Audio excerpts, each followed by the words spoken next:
let's talk about the future. So it's a hot summer night here in the Bronx, but what I want to think about is the intersection of two trends in media.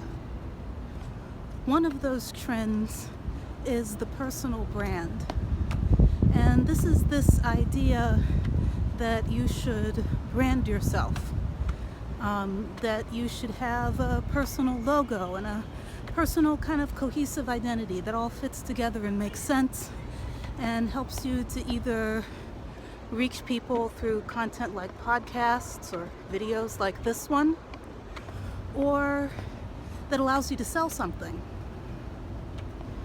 or that just allows you to sell yourself. So the second trend that I want to talk about is tracking what you view online, tracking what you purchase, what books you read. What do you do when you're interested in a piece of media and there isn't an easy way to consume that media without it being tracked, but that piece of media conflicts with your personal brand, with the identity that you want to project to the world, that you feel like you need to project to the world, or you won't be able to get a job, or you won't be able to make as much money? If who you interact with online is tracked, could you end up in a situation where, for example, you don't want to interact directly with anybody who doesn't have as many followers or as many subscribers as you? In other words, could it create a kind of hierarchy of attention? Has it already done that?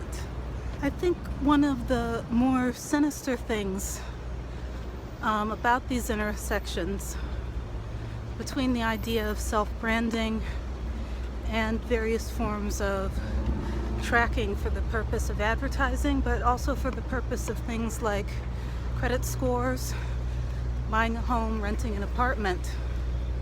One of the more sinister aspects of it is that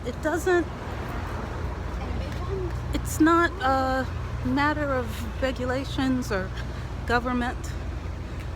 It's just a matter of private monopolies. And if you start bringing up these issues to anyone who really loves the free market and thinks that it's without flaws, what they'll say is, well, if you don't like Facebook, just don't use it. If you don't like Twitter, just don't use it. But how close are we to a world where that's not really a choice? How close are we to a world where not having a Twitter account is going to be the same as saying, hey, I don't have a phone number, or I just don't have an email address? I mean, those aren't things that you can say if you want to be taken seriously in the workplace. They aren't really options.